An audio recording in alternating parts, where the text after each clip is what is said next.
शुरुआत रिमोना के farm house को दिखाते हुए होती है, जहां वो अपनी बेटी और बेटे के साथ रहती है। रिमोना इस टाइम एक वीडियो देख रही थी, जिससे हमें पता चलता है कि रिमोना और उसके हस्बैंड ने बहुत प्यार से ही ये फार्म हाउस बनाया था और इसकी एक एक चीज को मैनेज किया था। रिमोना ये वीडियो देखकर दुखी थी क्योंकि उसके हस्बैंड की डेथ हो गई थी एक एक्सीडेंट में, जिस एक्सीडेंट में रिमोना की भी टांगे चली गई थी। इस एक्सीडेंट ने रिमोना को मेंटली भी बिल्कुल तोड़ के रख दिया था, यहाँ तक कि वो अब अपने घर और बच्चों पे भी सही से ध्यान नहीं दे पा रही थी, जिसकी वजह से उसके घर के हालात काफी खराब हो चुके थे। यहाँ तक कि घर का सारा छोटा बड़ा काम टेलर करता था। इसके बावजूद भी रिमोना का बिहेवियर इन लोगों के साथ सख्त रहता था। रिमोना रोज उठते ही बस एक चीज कहती है, गिव मी स्ट्रेंथ। फिर जब वो कमरे से बाहर आती है तो देखती है कि टेलर ने ज्यादातर काम तो कर लिया था, लेकिन घर की बहुत सारी चीजें खत्म हो गई थी। घर में लाइट भी चली गई। इन सब बातों के दौरान अचानक से रिमोना नोटिस करती है कि उनके घर के यार्ड में कोई बैठा हुआ था। कोई लेडी थी ये, जो अच्छी तरह ब्लैक कलर के किसी कपड़े से कवर्ड थी। इसे देखकर रिमोना डर गई। उसने अपने दोनों बच्चों को घर के अंदर रहने को कहा और खुद उससे पूछने के लिए गई कि वो यहाँ क्या कर रही है। वो इस लेडी को डराने के लिए ये भी कहती है कि अभी थोड़ी देर में मेरे हस्बैंड आने वाले हैं, अच्छा यही है कि तुम यहाँ से चली जाओ। लेकिन ये लेडी ये कहकर रिमोना को हैरान कर देती है कि तुम्हारे हस्बैंड मर चुके हैं, वो भी एक एक्सीडेंट में, और उसी एक्सीडेंट में तुम्हारी भी ये टांग गई थी। रिमोना को अब उससे डर लगने लगा। वो रिमोना से कहती है, रिमोना आज वो दिन आ गया है जिसके लिए तुम मुझे बुलाती थी, मैं आ गई हूँ। रिमोना जब उसकी बात नहीं समझ पाई तो उसने अपने खून से भरे हुए हाथ दिखा दिए। रिमोना अब तेजी से डरकर अपनी कार की तरफ बढ़ती है ताकि वो अपनी कार को ऑन करके एटलीस्ट अपने फोन को चार्ज करे और यहाँ पर पुलिस बुला सके। लेकिन अब कार भी स्टार्ट नहीं हो रही थी। डरते हुए रिमोना घर के अंदर आ जाती है तो बच्चे उससे ब्लैक ड्रेस वाली लेडी के बारे में पूछने लगते हैं। वो बच्चों को कुछ भी बताने के बजाय उन्हें डांट कर चुप करवा देती है। बच्चों के सवाल जब खत्म नहीं होते तो रिमोना का गुस्सा एक हद से ज्यादा बढ़ जाता है। वो चीजों को तोड़ने लग जाती है और अपने बच्चों पर भी शाउट करती है, जिसके बाद खड़े होकर वो घर के सभी खिड़कियां दरवाजे लॉक कर देती है। इसके बाद जब वो बैठती है तो उसे अपने टांग के जख्म में दर्द फील होता है। वो देखती है कि वहाँ एक स्टिच निकला हुआ था। रिमोना नोटिस करती है कि वो औरत थोड़ा सा इनके घर के करीब हो गई है। ये देखते हुए वो सोचती है कि वो अपने डॉग चार्ली को घर के अंदर ले आए, लेकिन जब वो बाहर गई तो उसने देखा कि उनका डॉग भी वहाँ नहीं था। लेकिन ये बात उसने बच्चों को नहीं बताई। लेकिन अब इस डर ने उसके गुस्से को और भी ज्यादा भड़का दिया था। वो टेलर को भी एक और मर्तबा डांट देती है, यहाँ तक कि वो अपनी बेटी को थप्पड़ भी लगा देती है क्योंकि वो बार बार आर उल्टा लिख रही थी। रिमोना को एकदम से अपनी गलती का एहसास भी हो जाता है। इतनी बड़ी गलती नहीं थी उसकी बेटी की जितनी उसने सजा दे दी, इसलिए उसने फौरन अपनी बेटी को गले लगा दिया। और जैसे ही उसने शीशे में देखा तो कुछ अजीब हुआ। उसके हाथ में एक चाकू है जो उसने जल्दी से अपनी बेटी के अंदर स्टैब कर दिया। एकदम से वो होश में आई और उसने देखा कि इस टाइम उसकी गोद में एक पिलो था, लेकिन उसने इस पिलो के अंदर चाकू स्टैब किया था। ये उसके पास किस टाइम में आया, उसे किसने पकड़ाया, कुछ याद नहीं। टेलर जब पीछे अपनी मॉम को देखता है तो और भी ज्यादा परेशान हो जाता है।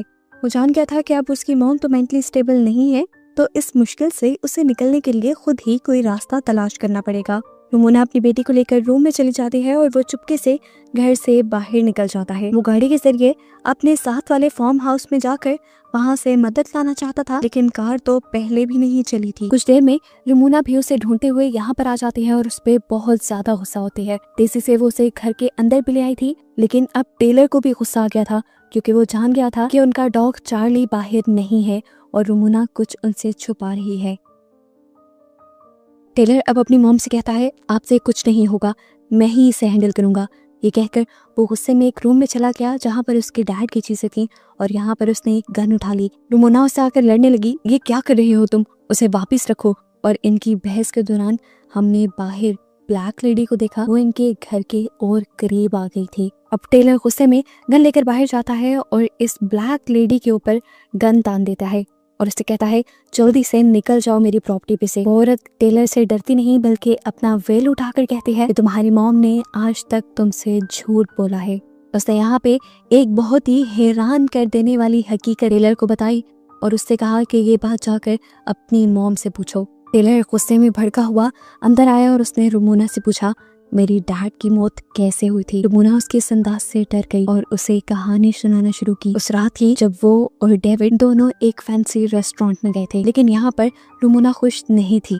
उसे फार्म हाउस में रहने का बिल्कुल मजा नहीं आ रहा था क्योंकि यहाँ पर बहुत सारे काम करने पड़ते थे। हालांकि यहाँ पर भी डेविड उसी की ख्वाहिश पर शिफ्ट हुआ था। सिटी की 9 to 4 वाली जॉब और उसके बाद घर की लाइफ उसे बोर लगती थी।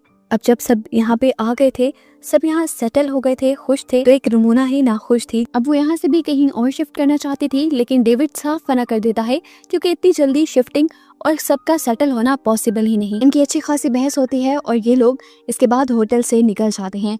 दिखाया जाता है कि डेविड नहीं बल्कि उस रात रुमोना ही कार ड्राइव कर रही थी। उसे अपने पीछे इसी ब्लैक लेडी का शैडो दिखाई दिया उस रात, जिसकी वजह से उसका ध्यान भटक गया और उनका एक्सीडेंट हो गया। हालांकि उसने तो बच्चों को ये झूठ बोल रखा था कि उस रात गाड़ी डेविड ड्राइव कर रहा था और उसी की वजह से एक्सीडेंट हुआ। टेलर ये हकीकत जानकर बहुत ज्यादा दुखी हो जाता है, टूट जाता है। उसके अंदर भी नेगेटिविटी ज्यादा होने लगती है और ऐसे बाहर बैठी हुई लेडी का असर इनके घर पे और ज्यादा होने लग जाता है। और इस दौरान हमें दिखाया गया कि इस लेडी का शैडो बड़ा होता जा रहा था।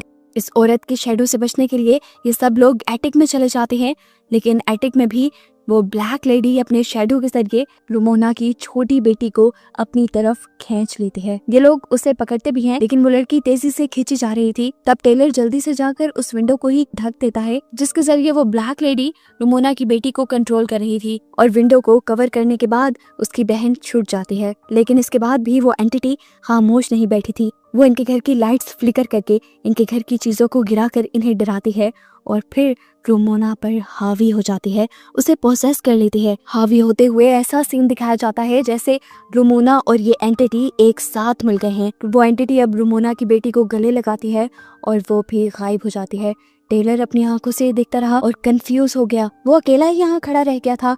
उसकी मॉम और बहन को इस एंटिटी ने एकदम से गायब कर दिया था। तभी अचानक पीछे से रुमोना अपना लाइटर लिया है यहाँ पर। अब रुमोना और टेलर दोनों मिलकर रुमोना की बेटी को ढूंढने लग जाते हैं और ऐसा करते हुए रुमोना एक ऐसे कमरे में चली जाती है जो कमरा उसे उसका पास्ट दिखा रहा था, जिसमें उसे डेविड भी नजर आया।